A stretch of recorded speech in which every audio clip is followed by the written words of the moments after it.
Welcome to the HubFizz Live Show, where you can get ideas to help your eco-conscious business grow. For those of you tuning in, please do say hi and leave some comments, post some questions. The show is short and snappy. It's only 10 minutes, so if we don't get to them during the show, then both Esther and I will jump on after and answer them. So welcome, Esther. Thank you, Karen. So great to have you on the show. Esther is a graphic designer and also a podcaster and the founder of 50 Shades of Gender project. And this is about helping to create a world where we can all shine as bright as we are and become beacons to empower others to do the same. So fantastic program. Really good to have you on the show.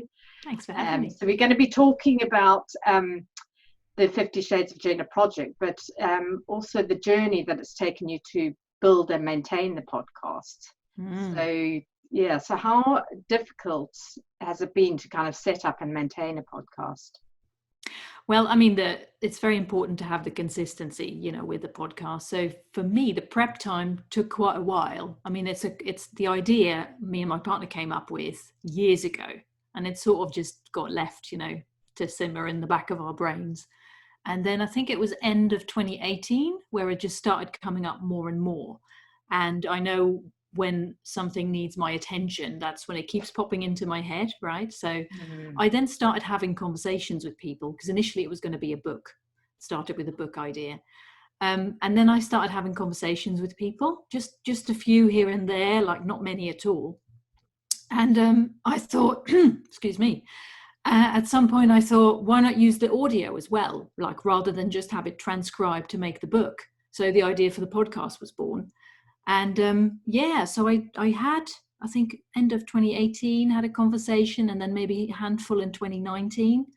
And then it was just a few months ago where the momentum really started building. And I felt like I had enough conversations in the bank to, give me some peace of mind to be able to know that I could put out regular content. So I basically started with the first episode early July. So I'm now 6 episodes in. I've been doing weekly ones.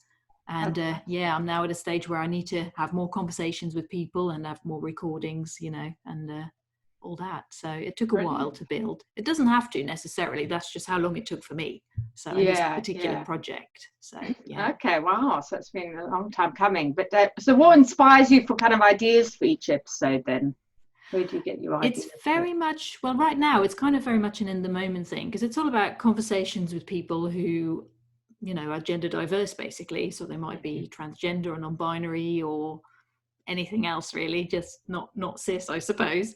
That said, yesterday I had a conversation with a lady who's the parent of a transgender child. So that's going to be another sort of route that I can take and play with. And so it's very much an in the moment thing. And sometimes it's, current affairs inspire an idea, or just a conversation I have with a friend. I think, oh, let's talk about this for the podcast. Or so and there's plenty of people, like I will never be short of people to talk to about this subject. So well, you were saying, I think you've been talking to quite a lot of people in Norfolk where you're based, like myself, but you're going to kind of go a bit more.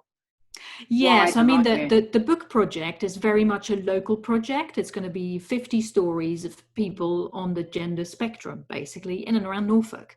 And that's what I want the book to be about, very much so.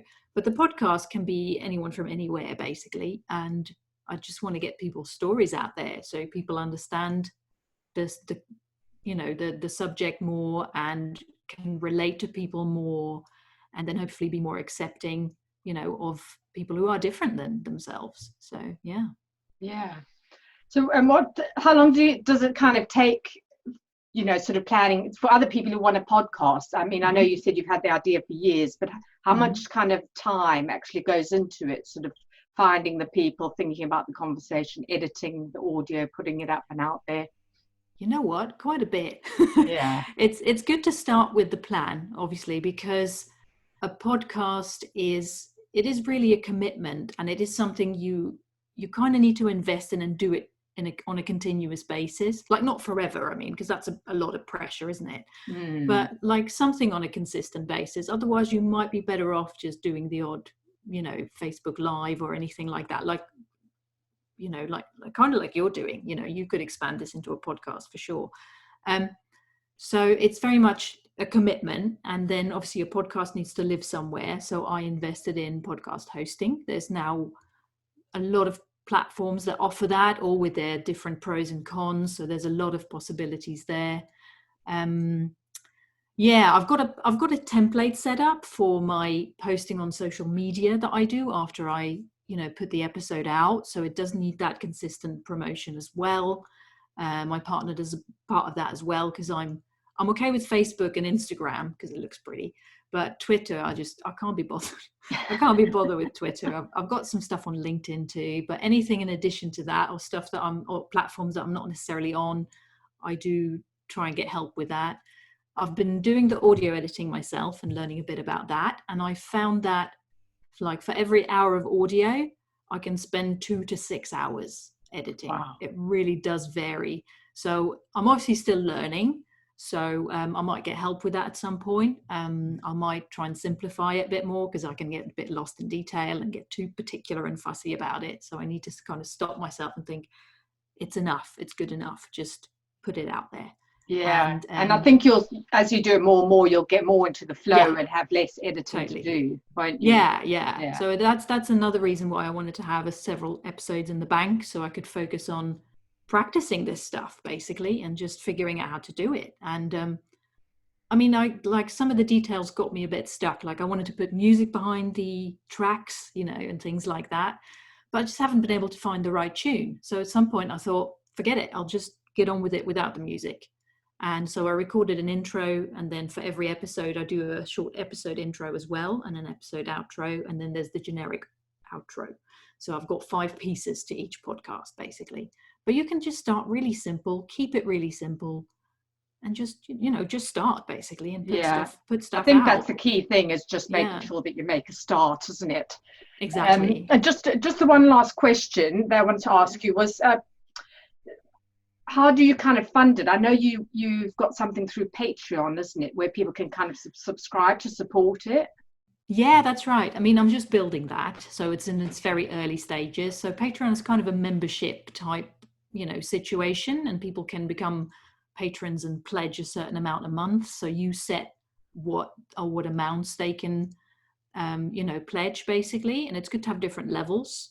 And there are sort of best practices on Patreon. I don't, apply all of them.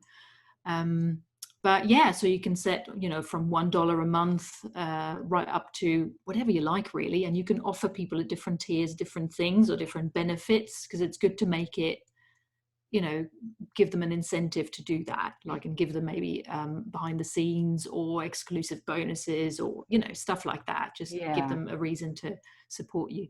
Okay. So I've got 3 patrons at the moment, so it's very early days. So hopefully that will build. As for the book, I was thinking of maybe crowdfunding it. So I'm looking into that.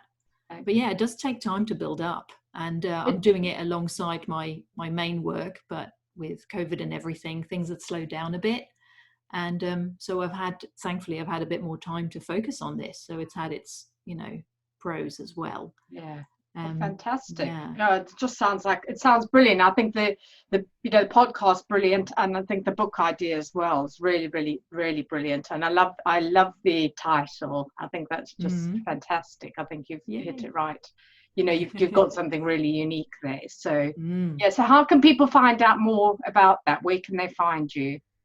Well, we're on all the main podcasting platforms. So we're on Apple, Spotify, Google Podcast, anything really, also the smaller platforms too.